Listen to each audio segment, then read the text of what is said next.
Magandang gabi po sa inyong lahat mga kamatsas! Katatapos lang ng finals Game 1 ng FIDE World Cup, unahin nating pasadahan ang umusok na resulta between Super Grandmaster Nijat Abasov ng Azerbaijan at ang world number 2 na si Super Grandmaster Fabiano Caruana ng USA.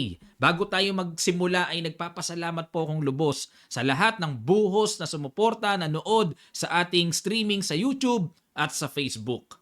Ang ginawa ni Abasov, nag D4, Knight F6 si Fabi, Knight F3, D5, C4, E6 at nag G3. Catalan ang pinili. Bishop E7, simple lang, develop, castling, at kumapture sa C4, Queen C2. Yan talaga ang bookline dyan para babawiin yan. At nag A6. Kung babawiin, mag-B5 dito, tapos kasunod kagad ang Bishop B7 makakatipid sa tempo ng development. Kaya dito ine-A4 para walang B5. Bishop D7 naman. Okay, dahil hindi nga pwedeng pumwesto sa B7, sa C6 naman, pang tapat. Importante matapatan yan talaga ang theory dyan. At nag-Bishop G5 develop, Knight BD7, Knight C3, at nag-H6. Sinubukan na ni Fabi, kakapturin mo ba ang knight ko? O saan ka pupunta? Umatras lang. Bishop D6, hinabol. Queen D3 at yang tira na yan ang interesting novelty ni Abasov. Wala po sa talaan ng aklat pa, no? Na base dito sa chess.com Masters Opening Database. Maraming tumitira ng bishop takes, tapos mag-A5 o kaya Queen B4. Yan ang palagi ang nangyayari. Pero dito, nag-Queen D3. Napaisip dito si Fabi. Ilan ang minuto inisip niya? 11 minutes. Oh. Kinapture niya ang bishop. Takes. Di double pawn nga naman. Pero may laman yan. Nag-A5 para walang A5 ang puti na makakakain ng space sa queen side. Kaya, nino-neutral yan ng A5 para pantay lang ang space. Nag-King H1. Yan ang laman ng pa-double pawn na yan. Bukod sa mainam na control sa E5 square, magro-rook G1 para makapag-create kagad ng malakas na atake sa G-file. Kinapture na ni Fabi, takes at nag-C6 para solid. Yun nga lang ang rook G1. Paano yan? Nasa puti ang bola, mga kamatsas. Nag-King H8, umilag. E4, another good move. Mayroong massive control sa center. Ayan, naalala ko yung tanong ng ating tagapanood kanina, Coach, bakit lamang sa evaluation bar si Abasov? Kasi nga po, control the center, control the game. Slightly better, ang ganda. Plus, may potential attack sa G-file. Nag-Queen E7, develop, Rook G3. Ayan na nga po ang nabanggit ko sa stream din. Rook G3 and papatong battery para may malakas na pressure sa G-file.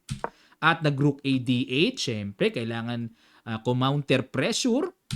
Rook A G1 na. Nag-Rook G8, depensa. E5, atake na. At dito, napuwersang umiwas sa Knight D5. Sa streaming po natin, nasabi ko pa nga Knight E8. Ayan, pero bakit sa H7 pumunta? Sagutin muna natin. Ano ang meron kapag nag-Knight D5? Kakapturin lang daw ng bishop. Pag kinapture yan, magda-Knight B5. Ayun, papasok ng malakas ang Knight sa D6. At kung ang ipang-capture naman ay ipon, magda-Knight E2 naman. Ang gustong-gusto ko dito, yung maitira yung F5. Yan talaga. Then Knight F4, Knight H5, ayun, magkakasunod-sunod na ang malakas na bayo ng atake sa G-file. Balik tayo mga kamatsas. Pero Knight H7 ang ginawa, Queen E3. Minarkahan naman ng bad move si Abasov na dapat ang tira naman daw dito ay Knight E4 para maihatid na sa D6. Halimbawa, baka dito ang kinailangan ni Abasov may Knight C5 na pwedeng makipagsabayan ng ganyan. Merong capture eh. Pag Queen takes C5 na tipong pag kinapture yan, may bawi nga naman ng simple sa Queen. Pero mayroong Queen takes Knight, persado then takes, lalamang ng isang bishop dito, ang puti. May ganun palang trick. Kaya okay lang pala kahit na wag ma-pressure muna sa D-file. Knight E4. Immediately, meron kagad punta or salaksak ng knight sa D6. Ayan, matindi, salaksak. Balik tayo pero nag-Queen E3. Knight B6. Bishop E4. Ayan, pressure. Nag-Queen B4. Sumugod si Fabi at masasabi pong hindi lang bad move yan, blanderacious pa. Hindi lang bad move yan, blanderacious pa. Ano bang ano yon? Hindi lang pang pamilya, pang sports pa. Ayun, hindi lang blanderacious. Hindi lang bad move, blanderacious pa. Oh, bakit? Dapat daw ang tira dito ay F5 yon para manatiling equal. F5 na pala. Tapos sa continuation, magbi-bishop C2. Saka pa lang papasok ng Queen B4. Ayun, para i-threat ang pawn sa D4 at pawn sa B2. Tapos magna Knight E2, etc. Ayan, marami pong mga giri-girian pa yan. Yan pala, tira, F5 lang pala. Teka muna mga kamatyas para maliwanag, no? Paano kung i-end pass and capture? Magna Knight takes F6. Babalik ang Knight sa track. Weak ang E6 pero malakas ang Knight D5 na paparating. Okay lang. Slightly better pa nga ang black oh. Negative 0.14. Ayun. Pero nag-Queen B4 kagad. Ayan. Sabi ko sa stream, nako. Pag nakita ang hataw na capture, nakita nga excellent move. Takes, bakit naging excellent? Knight E4. Yan ang napakabigat na tira mga kamatyas.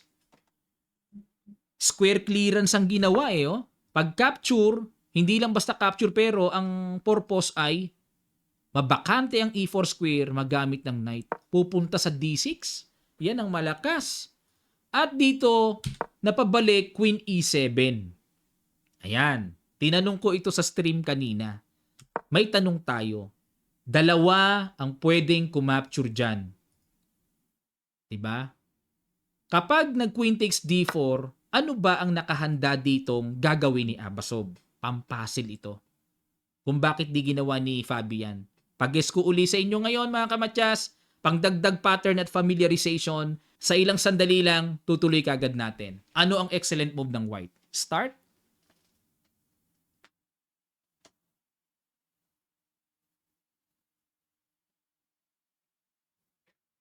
Maraming salamat po mga kamatyas sa mga nakakita. Congrats. Knight G5 check. Ayun. Kanina sa stream, ang nakita ko, Knight F6. Tingnan nga muna natin tong Knight F6 check. Ano meron dyan? Pag kinapture kasi, ito ang gusto ko mangyari, kakapture dito. Pag take, sabay ganon. Ayun, may ganon, di ba? May rook D1. Panalo na rin, pero tatagal lang. Panalo na rin. Takes. Wala na rin kasi may rook G7 check, capture yung F7 eh. Fatal na rin. Pwede rin pala yung akin. Kasi Knight G5 yung kay Stockfish eh. Ngayon, ang idea ko, pinakita ko ito, di ba, sa stream natin. Pag nag-King H8, ito ang idea eh. Take, sabay. Doon. Ayun. Sabay capture. Winning na rin. Pero kay Stockfish, Knight G5. Tingnan natin to. King H8 ang continuation. Kasi, pag kinapture ito, may check. Dito, matchas. Malinaw. Ngayon, pag nag-King H8, may Knight takes F7. Pag nag-King H7, may Queen F3. Yun lang. May mga pabiti na ganun. Pag nag-Rook D7, Queen H5. Suporta. At the same time, may threatening Knight takes H6. Pwede rin, ano? Tapos magku-Queen D5 check. F3. Ayun, kinapture na ng computer ni Stockfish. Takes, tapos Queen takes F3 pinakain na. Kasi may hataw na rin ng Rook takes G7 eh. Ayun. Okay, para maliwanag lang po mga kasukasuan, dapat nating makita yan mga kamatyas ha. Inalam lang natin. Ayun. So, hindi pwedeng Queen takes D4. Ganon din naman sa Rook takes D4, madaling makita. Ito, dito na. Ang sa akin, ito lang ang nakita ko kanina sa stream. Magkaiba talaga, no? Pero panalo na rin, no? Kitang-kita sa evaluation bar, di ba? Kasi may capture doon lagi eh. Ngayon, dito kay Stockfish. Bakit? Pag kinapture, check. Obligado King H8, Rook takes. Ha? Pag kinapture, ay, oo. Oo nga. Ayun, narinig ko na naman yung baka. Oo nga. May Queen E8, oh, matchas. May ganun pala, ski. Oh, balik tayo. Hindi ko nakita yun, ah. Oh. Okay, balik tayo sa nangyari talaga kung bakit nag-Queen E7 pero ang huling bitaw na tira na nagpa-resign kay Fabi, paki-guess nyo po sa mga nakapanood ng stream, recall ano magandang tira, sa mga ngayon palang nakapanood, hindi rin nakapanood ng live natin, paki-guess nyo po. Start.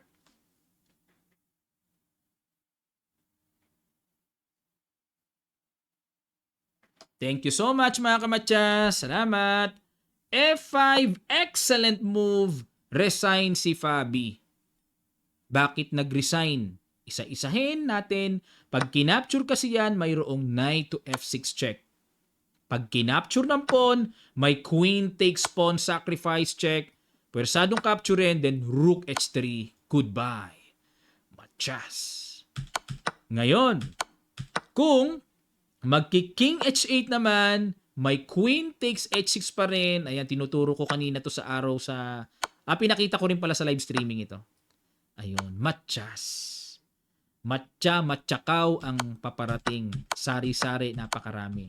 At pinakita ko rin po sa streaming na kanina, what if mag-knight D5? Ang term ko ay kahit papaano mas pinaka-decent na move kasi walang knight F6 sacrifice, kakapturin lang ng knight. May pangsalo. Pero ito ang laman. May rook takes G7. Capture, rook takes G7. King takes, may F6 double mga kamatsas. Pag kinapture ng knight, pawn takes, wala, queenless na rin. Pag nag-king F8, makikipag-sabayan lang capture, may check pa eh. Di naman pwedeng capturein kagad ng queen. Pag umilag, ka-capturein lang, naka-threat pa ang tore. Kakainin yan na queen pa. Pag umiwas naman, makakaiwas na yung queen. Fatal. After F5, nag-resign na dito si Fabi. What a game by Abasov. Rating of 2646. Wala. Winasiwas na lang ang 2782. Miss 2 lang naging 2800 strength siya. Lakas.